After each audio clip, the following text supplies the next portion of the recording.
নতুন একটা মিনি ব্লগে তোমাদের অনেক অনেক ওয়েলকাম, অনেক অনেক ভালোবাসা জানিয়ে আজকে ব্লগটা শুরু করেছি। আর আজকে সানডে, আর বিট্টু ছিল ছুটি।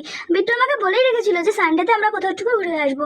তো ভেবেছিলাম একটু 5টার দিকে বেরোবো, কিন্তু 5টার দিকে আর বেরোনো হলো না কিছু কারণের জন্য। আমরা 7টার সময় বেরিয়েছি, তবে বেরিয়েছি মেয়েকে নিয়ে বেরিয়েছি। আর মেয়েকে নিয়ে বেরিয়েছি বলে আমরা একটা ওলাও ঠিক করে নিয়েছিলাম যে ওলা করেই যাবো। মেয়েকে নিয়ে একটু দূরে কোথাও গেলে আমরা ওলা করেই যাই, আর ওলাটাই প্রেফার করি, কারণ অত দূরে বাইক নিয়ে মেয়েকে নিয়ে যাওয়াটা খুব একটা উচিত বলে আমার মনে হয় না। তাই জন্য ওলা ঠিক করে আমরা সেখানে পৌঁছে গেছি। এই যে পৌঁছে গেছি, দেখতে পাচ্ছ খুব চেনা চেনা লাগছে তাই না? হ্যাঁ, ঠিকই ধরেছো, এটা সিসি 2।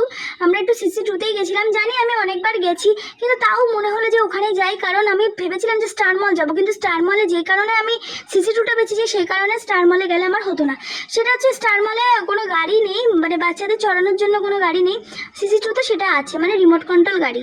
তো যাই হোক, ওটা মেয়ের অনেকদিনের ইচ্ছা ছিল চড়বে, আমি খুব এক্সাইটেড ছিলাম, আর মেয়েও খুব এক্সাইটেড ছিল যে ওটা চড়বে। আর দেখতে পাচ্ছ কতটা বায়না করছে, দৌড়াদৌড়ি করছে এই গাড়ি চড়ার জন্য, কারণ গাড়ির লোকটা ছিল না। ওই কারণে আমি বললাম চ কিছু কেনাকাটা করে নি, আর তোর তো কিছু কেনার আছে।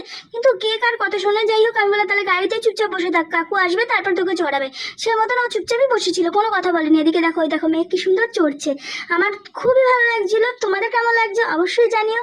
আমি বহুদিন ধরে ভাবতাম যে কবে আমার মেয়ে এটা চড়বে, কবে আমার মেয়ে এটা চড়বে। যাই হোক, ছোট জিনিসও আমার কাছে অনেক ভালো লাগে, এটা হয়তো সব মার কাছে ভালো লাগবে। এদিকে একটুখানি দেখছিলাম যে মকটেল কাউন্টার রয়েছে, তাই জন্য আমি একটু মকটেল অর্ডার করেছিলাম, আর বিট্টুকে একটু শেয়ার করেছিলাম। বিট্টু তো একটানে অনেকটাই খেয়ে নিয়েছে, কারণ ও ঠান্ডা জিনিস খেতে খুব ভালোবাসে, আর আমি এই ব্লু লেগনটা খুব ভালোবাসি, তাই জন্য ব্লু লেগনটাই অর্ডার দিয়েছিলাম। একটাতে দুজনে ভাগ করে খেয়েছি। যাই হোক, তারপরে আমরা শপিং করতে চলে গেছিলাম, কিন্তু শপিং করে কিছুই কিনতে পারিনি।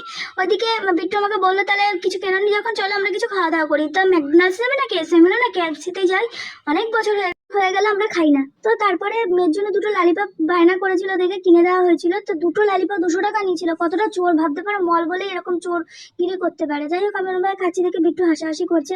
তারপরে আমাদের বাকেটটা চলে এসেছিল, যেটা অর্ডার দিয়েছিলাম। মেয়ে এদিকে দেখো কোল্ড ড্রিঙ্কস খাচ্ছে, আর ঠান্ডা লেগেছে, ও কোল্ড ড্রিঙ্কস খাচ্ছে। যাই হোক, তারপরে শ্বশুর শাশুড়ির জন্য নিয়ে আমরা বাড়ির দিকে রওনা দিয়েছি ওলা বুক করে। তো আজকের ব্লগটা এইটুকুই রইলো। কেমন লাগলো অবশ্যই কমেন্ট করে জানাবে, আর ভালো লাগলে চ্যানেলটাকে সাবস্ক্রাইব করে দিও, পাশে থেকে বেল আইকনটা ক্লিক করে দিও। সকালে ভালো থেকো, সুস্থ থেকো, আবার দেখা হচ্ছে নতুন একটা ব্লগের সাথে। টাটা।